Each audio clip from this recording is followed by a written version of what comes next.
اعوذ باللہ من الشیطان الرجیم بسم اللہ الرحمن الرحیم وَلَقَدْ صَرَّفْنَا فِي هَذَا الْقُرْآنِ لِلنَّاسِ مِن كُلِّ مَثَلٍ وَكَانَ الْإِنسَانُ أَكْثَرَ شَيْءٍ جَدَلًا۔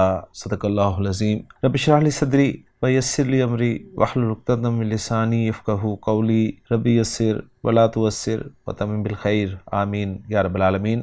سورۃ الکہف کی آیت نمبر 54 میں نے آپ کے سامنے تلاوت کی ہے، اور آج کے لیکچر میں ہم انشاءاللہ تعالیٰ اس کو گرامیٹیکلی انالائز کرنے کی کوشش کریں گے۔ آیت میں وقف کی ایک علامت ہے، لہٰذا اس آیت کے پہلے تو دو حصے ہم کریں گے۔ پہلا حصہ ہوگا وَلَقَدْ صَرَّفْنَا فِي هَذَا الْقُرْآنِ لِلنَّاسِ مِن كُلِّ مَثَلٍ، اور دوسرا ہوگا وَكَانَ الْإِنسَانُ أَكْثَرَ شَيْءٍ جَدَلًا۔ اب جو پہلا حصہ ہے اس کے الفاظ سے بات کریں گے، کیونکہ اس میں مزید ہمیں کوئی حصہ نظر نہیں آ رہا۔ پہلا لفظ واو حرف ہے، دوسرا لفظ لام حرف ہے، تیسرا لفظ قد حرف ہے، چوتھا لفظ صرفنا فعل ہے، اور اس میں جو نا آپ کو نظر آ رہا ہے وہ اسم ہے۔ فی حرف ہے، ھذا اسم ہے، القرآن اسم ہے، لام حرف ہے، الناس اسم ہے، من حرف ہے، کل اسم ہے، مثل اسم ہے۔ اب الفاظ پہ مزید تھوڑی سی بات کر لیتے ہیں۔ واو کو ہم استنافیہ مان لیں گے۔ لقد میں لام جو ہے یہ للقسم ہے، یعنی قسم کے لیے ہے۔ قد حرف تحقیق ہے، اور صرفنا یہ فعل ماضی معروف جمع متکلم کا صیغہ ہے۔ صاد را فا حروف مادہ، صرف یصرف تصریفاً باب تفعیل سے استعمال ہوتا ہے، جس کے معنی کثرت سے پھیرنا کیے گئے ہیں، اور بتا رہے ہیں خان صاحب کے اس بنیادی مفہوم کے ساتھ زیادہ تر دو معنی میں آتا ہے۔ ایک کسی کو بار بار گھمانا، اور نمبر دو کسی بات کو بار بار بیان کرنا۔ تو یہاں پر بار بار بیان کرنا کے معنی میں صرفہ استعمال ہوا ہے۔ نا جو ساتھ آپ کو اسم نظر آ رہا ہے، یہ اسم ضمیر مرفوع متصل جمع متکلم کی ہے۔ فی حرف جر ہے، جس کے بعد جو ھذا ہے یہ اسم و اشارہ ہے، اور واحد مذکر قریب کا اشارہ ہے، اور مبنی ہوتا ہے، اس لیے آپ کو فی کے بعد یہ ھذا ہی نظر آ رہا ہے۔ القرآنی جو ہے یہ معرف بلام اسم ہے، واحد ہے، مذکر ہے، اور مجرور ہے۔ لام حرف جر ہے، الناس الانسان کی جمع ہے، معرف بلام ہے اور مجرور ہے۔ من حرف جر ہے، جس کے بعد کل جو ہے یہ اسم ہے، واحد ہے، مذکر ہے، مجرور ہے، اور الگ سے دیکھا جائے تو نکرہ ہے۔ مثل کا لفظ جو ہے واحد ہے، مذکر ہے، مجرور ہے اور نکرہ ہے۔ تو الفاظ پہ بات تفصیل سے ہو گئی ہے۔ اب الفاظ کو جوڑ کر ہم جملہ بناتے ہیں۔ جملہ مستانفہ ہمارا بنے گا۔ لقد کے بارے میں آپ کو بتا چکا ہوں، اور اس کے بعد جو صرفنا ہے یہ فعل بفاعل ہے، نا ضمیر مرفوع متصل اس کا فاعل ہو جائے گا۔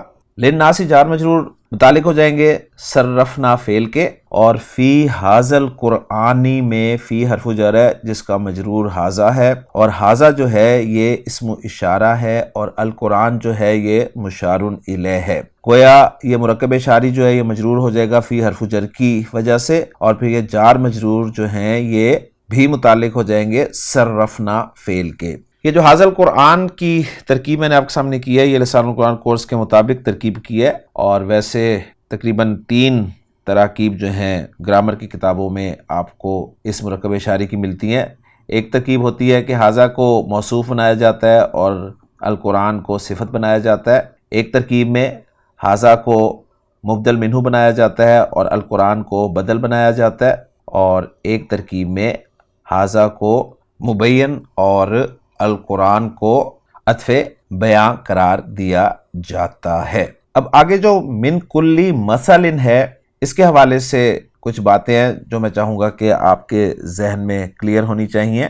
ان میں سے ایک یہ ہے کہ یہ من کلی مثل جو ہے یہ جار مجرور متعلق ہو جائے گا ایک صفت کے، جو کہ ایک محذوف موصوف کی صفت قرار دی جائے گی، اور وہ محذوف موصوف جو ہے نا وہ صرفنا فعل کے لیے مفعول بھی قرار دیا جائے گا۔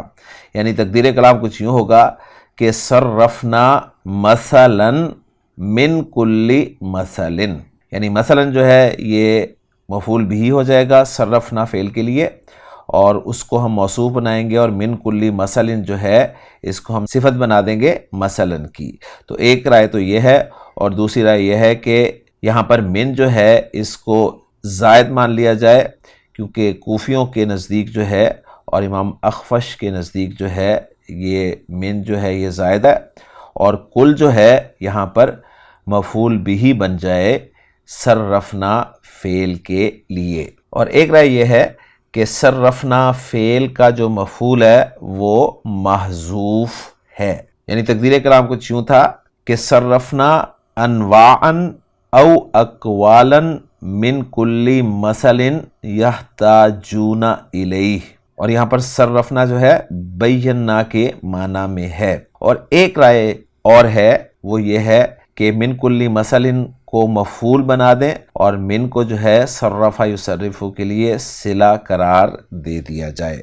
تو یہ تمام آراء ہیں جو میں نے آپ کے سامنے ذکر کر دی ہیں۔ تو گویا صرفنا فعل اپنے فاعل، اپنے دونوں متعلقوں اور اپنے مفعول بھی سے مل کر، یعنی من کو میں زائد قرار دے رہا ہوں ایک رائے، اور دوسری یہ کہ من کو صلہ قرار دے رہا ہوں، تو اس صورت میں کلی مثل جو ہے یہ محلاً منصوب مفعول بھی بنایا جائے گا صرفنا فعل کا۔ یوں یہ جملہ فعلیہ بن جائے گا، اور یہ جملہ فعلیہ جو ہے یہ جواب قسم ہے ایک قسم مقدر کا۔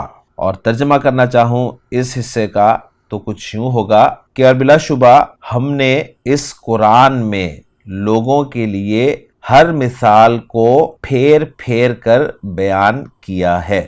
اس کے بعد جو دوسرا حصہ ہے اس کے الفاظ سے بات کرتے ہیں۔ دوسرا حصہ ہے وَكَانَ الْإِنسَانُ أَكْثَرَ شَيْءٍ جَدَلًا۔ واو حرف ہے، کانا فعل ہے، الانسان اسم ہے، اکثر اسم ہے، شیئن اسم ہے، جدلا اسم ہے۔ اب الفاظ میں تھوڑی سی تفصیل سے بات کر لیتے ہیں۔ واو کو ہم عاطفہ بھی قرار دے سکتے ہیں، حالیہ بھی قرار دے سکتے ہیں، اور استئنافیہ بھی قرار دے سکتے ہیں۔ کانا فعل ناقص ہے، فعل ماضی معروف واحد مذکر غائب کا صیغہ ہے۔ الانسان جو ہے یہ اسم ہے، مرفوع ہے، معرفہ ہے۔ اکثرہ جو ہے یہ افعل کے وزن پہ صیغہ صفت اسم تفضیل ہے، اور شیئن جو ہے یہ واحد ہے، نکرہ ہے، مجرور ہے اور مذکر ہے۔ اور آخری لفظ اس حصہ کا وہ ہے جدلن۔ خان صاحب نے باب سین سے اس کو ذکر کیا ہے کہ جدلا یجدلو جدلن، معنی لکھے ہیں بات کو بل دینا، بات کو گھمانا پھرانا، بحث کرنا۔ اور آیت کا ریفرنس یہی دیا ہے کہ وَكَانَ الْإِنسَانُ أَكْثَرَ شَيْءٍ جَدَلًا، اور ترجمہ کیا ہے انسان کسی بھی چیز سے زیادہ ہے بالحاظ بحث کرنے کے۔ تو ترجمہ میں نے پہلے آپ کے سامنے رکھ دیا ہے اس حصے کا۔ الفاظ پر بات مکمل کرنے کے بعد اب الفاظ کو جوڑ کر جملہ بناتے ہیں۔ واو کو اگر ہم استنافیہ قرار دیں تو جملہ مستانفہ بن جائے گا، واو کو عطفہ قرار دیں تو اس جملے کا عطف ہو جائے گا پچھلے جملے پر، اور واو کو حالیہ قرار دیں تو جملہ محلاً منصوب حال قرار دیا جائے گا۔ کانا فعل ناقص ہے، الانسان کانا کا اسم ہے اس لیے مرفوع ہے، اور اکثر شیئن مضاف مضاف الیہ ہو کر یہ کانا کی خبر ہے اس لیے منصوب ہے، اور جدلن جو ہے یہ تمییز ہے اکثرہ کی۔ یوں کانا فعل ناقص اپنے اسم اور اپنی خبر سے مل کر جملہ اسمیہ یا جملہ فعلیہ ہو گیا۔ دونوں آراء میں آپ کے سامنے رکھ رہا ہوں۔ یہاں پر ایک بات ذہن میں تازہ کر لیجئے گا کہ تمیز کے حوالے سے ہم نے تمیز کی کچھ اقسام پڑھی تھی، تو یہاں پر جو تمیز ہے یہ محول من اسم کانا ہے، یعنی کانا کے اسم سے یہ محول ہے، تحویل شدہ ہے، اور تقدیر کلام کچھ یوں ہے کہ کانا جدل الانسانی اکثر شیئن۔ اور یوں الحمدللہ ہمارا یہ جملہ بھی گرامیٹیکل انالائز ہو جاتا ہے۔ ترجمہ میں اس جملے کا آپ کے سامنے پہلے ہی رکھ چکا ہوں۔ محمود حافظ صاحب کی ورکنگ میں آپ کو پھر نہیں دکھاؤں گا، اور ڈائریکٹ آپ کو اس آیت کے ترجمے کی طرف لے چلتا ہوں جو عبدالسلام صاحب نے کیا ہے۔ عبدالسلام صاحب نے اس کا ترجمہ کچھ یوں کیا ہے کہ وَلَقَدْ صَرَّفْنَا فِي هَذَا الْقُرْآنِ لِلنَّاسِ مِن كُلِّ مَثَلٍ، اور بلا شبہ یقیناً ہم نے اس قرآن میں لوگوں کے لیے ہر مثال پھیر پھیر کر بیان کی ہے۔ وَكَانَ الْإِنسَانُ أَكْثَرَ شَيْءٍ جَدَلًا، اور انسان ہمیشہ سے سب چیزوں سے زیادہ جھگڑنے والا ہے۔ تو یہاں پر کانا جو ہے انہوں نے گویا یونیورسل ٹروتھ کے طور پر لیا ہے۔ تو الحمدللہ جی آج کے لیکچر میں سورۃ الکہف کی آیت نمبر 54 ہم نے گرامیٹیکلی انالائز کر لیا ہے۔ انشاءاللہ تعالیٰ اگلے لیکچر میں اگلی آیت کے ساتھ آپ سے ملاقات ہوگی۔ سبحانک اللہم و بحمدک، اشہد ان لا الہ الا انت، استغفرک و اتوب الیک۔